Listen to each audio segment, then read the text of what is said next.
Chapter 1. Sadie. Forget birthdays or Christmas. This was the real holiday. The day I could walk into the guidance counselor's office and talk about my plans for after high school. We were one day closer to me leaving Emerson Academy and never going back. It wasn't that high school was absolutely atrocious for me, or that I was picked on endlessly. It was more the constant feeling of being out of place, like everyone there was oil, and I was water. Separate somehow. I lived life from the outside looking in, but in college, that would change. Everyone seemed to promise that college would be this new place with people like me who would understand me, see the world in the way that I did. So instead of glooming and dooming over high school, I looked forward. That is, until I got distracted by the squeak of sneakers. I'd been so lost in my thoughts, I hadn't seen the open gym doors ahead. I stepped toward the opening, thinking it was a little late for gym and a little early for basketball practice. But when I reached the doors, I saw Terrell was in there shooting hoops alone. I found myself captivated by the way he held the ball in his large hands, how he easily dribbled it on the floor without ever once even looking at it. It was like the ball was connected to him by an invisible string, under his complete control. He pounded the ball over golden hardwood floors, driving toward the basket, and then shot from a corner of the free throw line. Orange rubber sailed through the air, then went through the net with a snap. The ball crashed to the ground with a boom, then another before he jogged to pick it up. As if he could feel me watching him, he turned his dark brown eyes on me. My cheeks instantly flushed, and I felt like a deer in the headlights, staring at him, but not knowing how to look away. If I hid, I'd look that much guiltier. But staring his way only made my fascination more obvious. Not that it helped me look away. He was too bright, too handsome, tall with a muscular body, perfectly cut hair. His lips easily lifted into a smile, making it even harder to breathe. "First game's not till next week," he called with a cheeky grin. If I could melt into the floor, I'd be a puddle amongst the flecked tiles. Instead, I stood still while he looked away from me, breaking the spell to take another shot. Meanwhile, I continued my path to the counselor's office, so embarrassed that puddling on the floor was the preferable option. As if my turquoise hair and awkward silence weren't enough, now I was a dopey stalker too. Great.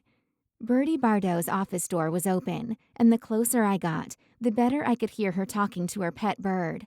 "Ralphie, I really thought you would like this new food. Why are you so picky?" He squawked softly, and she tusked at him. "Fine, I'll go back to the pet store and buy the other brand." He cooed happily, as if he was actually replying to her. Not wanting to eavesdrop, even if it was between a bird and a teacher, I knocked on the wooden door frame. I heard the rustling of feathers, and then Bertie called, "You're right on time, Sadie." I peeked through the doorway to find her closing the cage door, home to her large white bird with dark eyes and a grayish beak. My chest tightened a little bit like it always did at the start of a conversation, but I reminded myself that I was okay. "I'm looking forward to this meeting," I said truthfully. I've been dreaming of studying marine biology in Hawaii for a long time. "That's great," she replied. "We have a lot to cover, so let's get started. Will you close the door?" Its hinges creaked as I did. "Did you get the application materials I put in your mailbox?" In response, she flipped open a manila folder and held up several sheets of paper. "Sadie, your essay may be one of the best I've ever read. The way you compared social anxiety to marine life was so creative and unique. However, I have some concerns about your letters of recommendation." The high I was on from her compliment quickly turned into a nosedive that had my heart sputtering and smoking toward the ground. "What do you mean?" She flattened her hands on her desk. "I mean, this program is extremely competitive. One of the things they list as a priority is a record of collaborative work, but there wasn't anything in your recommendations about participation or contributing to classroom discussions. No extracurricular activities outside of ones that you could do on your own." My stare was blanker than a slate of beach wiped even from a wave. No one ever told me I had to do extracurriculars with other people. With a soft smile, she said, I understand the confusion, and I'm sorry that we didn't catch this earlier. And honestly, your list of extracurriculars is quite impressive. Donating art supplies to the local children's hospital, community cleanups, and I've seen what a great friend you've been to April since she moved here.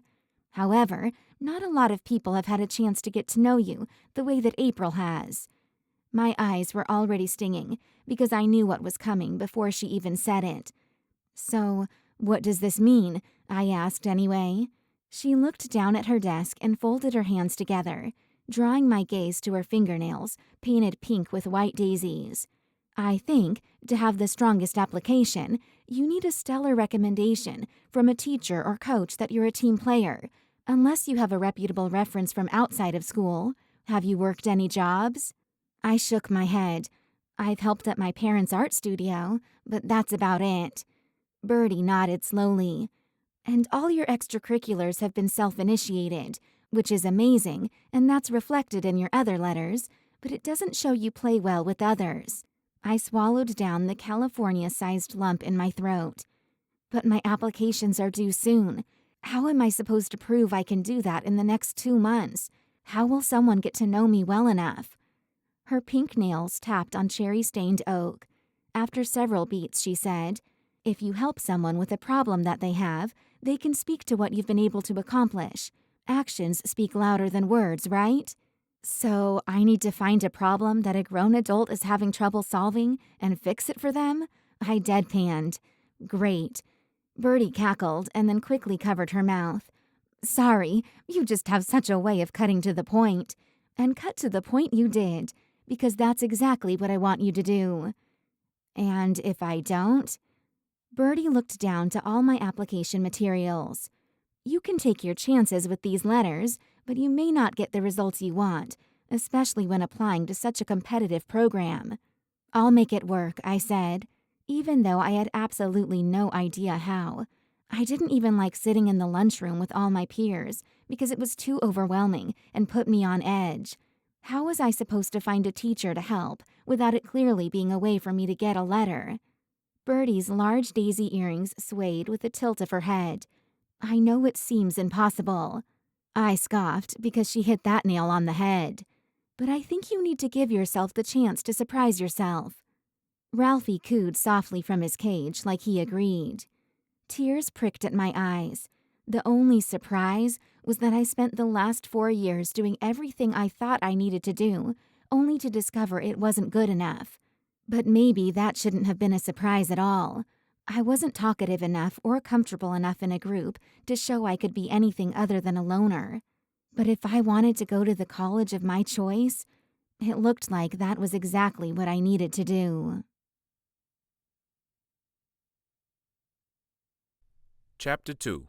Terrell. Coach blew his whistle to signal the start of practice, and I glanced around at the sparse gymnasium. Less than half of the team was here, but the clock by the scoreboard said he was right on time, as usual. Did I miss a field trip or something? All the guys in the team had been in school earlier. I hadn't been able to talk to them over my lunch period because I had a college counseling meeting with Birdie. Hopefully, Coach would explain what the heck was going on. I jogged over to the bench, realizing the only people here were freshmen and sophomores. Maybe there was an assembly I missed? I sat on the bench next to a freshman named Bash, short for Sebastian, a refrigerator with legs. "Where's everyone, Coach?" I asked. The other guys seemed to have the same question as they looked at the small group here. 9 of us in total, not even enough to have a proper scrimmage. Coach Parker's lips formed a long, thin line that had my stomach tightening with nerves. "Do you remember the rules I set out at our first practice last week?" he barked, beginning to pace the navy blue out-of-bounds line. The guys and I nodded out of rhythm. He pointed to a sophomore named Dane. "Tell me rule number 1. Dane flipped his dark black hair out of his face like it would help him speak. "Team success over individual glory?" Coach nodded. "Rule 2, Cannon?" From the second row, a freshman with short blonde hair and more freckles than pale skin said, Stay clean. No drinking, no drugs, no getting in trouble with the school or the law." "Right," Coach said. Then he looked at me, pinning me under a heavy, dark blue stare. "And you, Terrell, tell us rule number 3. Give it your all, I answered. Every practice, every game, leave it all on the court.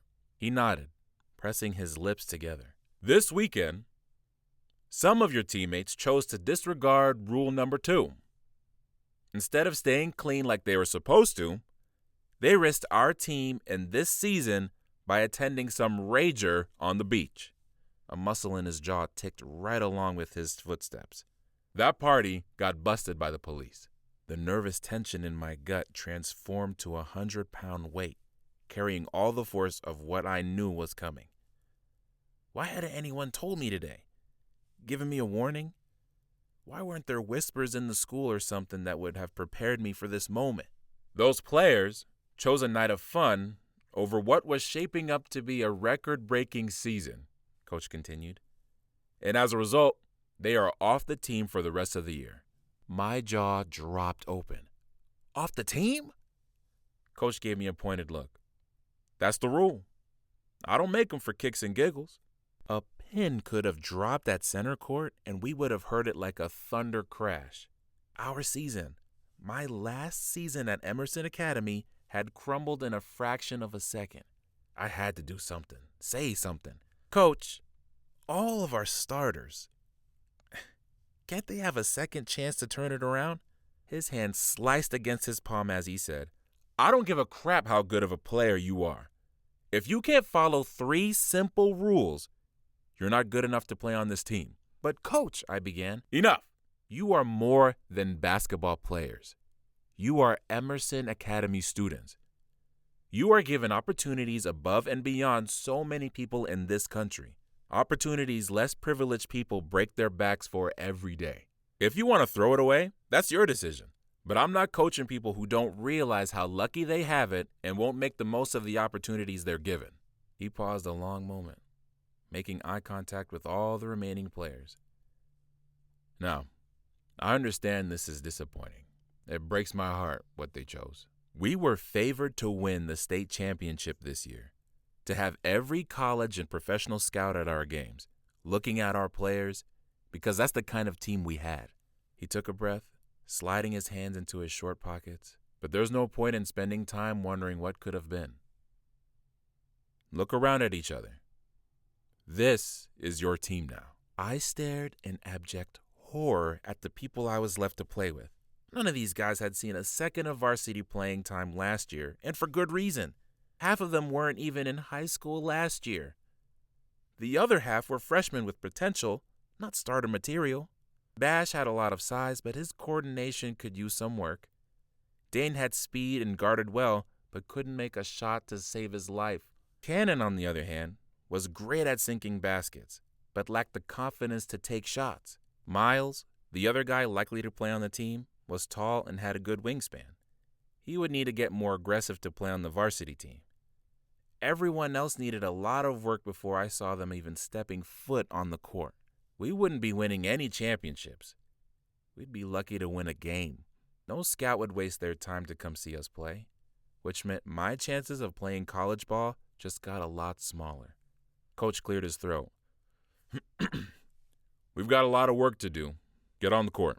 My heart thudded along with the basketballs as we began running handling drills for the rest of practice. But my head wasn't in it. I couldn't help scoping out the guys and thinking we were going to get absolutely decimated this year. It may have sounded crappy of me, but I was in a crappy mood. In a split second, the season I'd pictured, been hoping for since last season ended, was over. I couldn't believe the other guys had thrown it all away on a stupid party when we could have hung out in someone's basement playing video games and drinking Gatorade and had just as much fun. When practice let out, I started walking towards the locker room with the rest of the team, but Coach called me back. I took a breath, turning to face him, my chest feeling like it was splitting apart. Yeah? He took me in. I'm proud of you for not going to that party. I didn't even know a party was happening, I admitted. No one told me. Coach nodded slowly. Your big brother was a leader on this team, kept everyone in line, and he protected you from having to make some of those hard choices. My jaw twitched. Carver was a great player and an even better leader. How was I supposed to step into his shoes when I was always standing in his shadow? We all know you're a talented player, T. But one thing that will make you a must-have for the college teams is if you step up in your role as captain this year. Every cloud has a silver lining, and this one is that you have 8 underclassmen looking to you. The way you play with them, the way you lead them, will change the course of their basketball careers, possibly even their lives. A weight settled on my shoulders as I realized he was right. I was the only player on the team with 3 years of experience. The only senior. What do we need to do to have a fighting chance this year? I asked. I couldn't stand the thought of playing for a losing team. Have you ever heard of Gestalt? He asked. I shook my head. It's a theory. The whole is greater than the sum of its parts. My lips tugged into a frown. What does that have to do with us? It's like baking. You have flour, salt, eggs, sugar, and all your other ingredients, right? I nodded. Well, individually, you don't see those things and think, cake. But somehow, when you blend them together, they become more than ingredients. They become dessert. I didn't want to say it out loud, but I wasn't so sure we had the ingredients for a winning team. Noticing my hesitation, Coach said, "We need to find a way for the 9 of you to play in a way that transforms the team to something new. It's our only chance of overcoming individual weaknesses." How do we do that? I asked. He held his hands at his side. Not a clue.